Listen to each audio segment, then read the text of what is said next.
त्याने प्रेम केलं किंवा तिने प्रेम केलं, मला सांगा त्यात तुमचं काय गेलं? तो तिला बागेत एकांतात भेटला, नको तितक्या जवळ जाऊन अंगाशी खेटला, लाल लाल गुलाबाचे फूल होऊन पेटला. अहो मग भेटला तर भेटू दे की, पेटला तर पेटू दे की, भेटला तर भेटू दे की, पेटला तर पेटू दे की. तुमचं डोकं कशासाठी इतकं गरम झालं? त्याने प्रेम केलं किंवा तिने प्रेम केलं, मला सांगा त्यात तुमचं काय गेलं?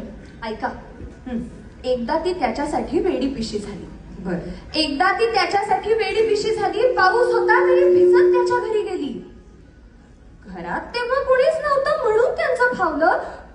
तिला जवळ ओढून त्याने चक्क दार लावलं. अहो काय तिला जवळ ओढून त्याने चक्क दार लावलं. अहो लावलं तर लावू दे की, फावलं तर फावू दे की, लावलं तर लावू दे की, फावलं तर फावू दे की. तुमच्या आमच्या पूर्वजांनी वेगळं असं काय केलं? त्याने प्रेम केलं किंवा तिने प्रेम केलं, मला सांगा त्यात तुमचं काय गेलं? घरात जागा नसते हल्ली, घरात जागा नसतेच हल्ली, त्यांचं चालणारच ना टॅक्सीत प्रकरण. ते थोडीच घोकत बसणार आहेत पाणिनीचं व्याकरण. चांगलंय. गुलाबी थंडीचे परिणाम हे होणारच, कोणीतरी कोणाला जवळ ओढून घेणारच.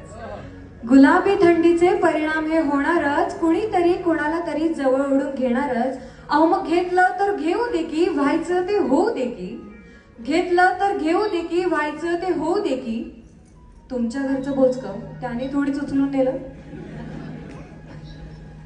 खरंय, तिने प्रेम केलं किंवा त्याने प्रेम केलं, तिने प्रेम केलं किंवा त्याने प्रेम केलं, मला सांगा त्यात तुमचं काय गेलं?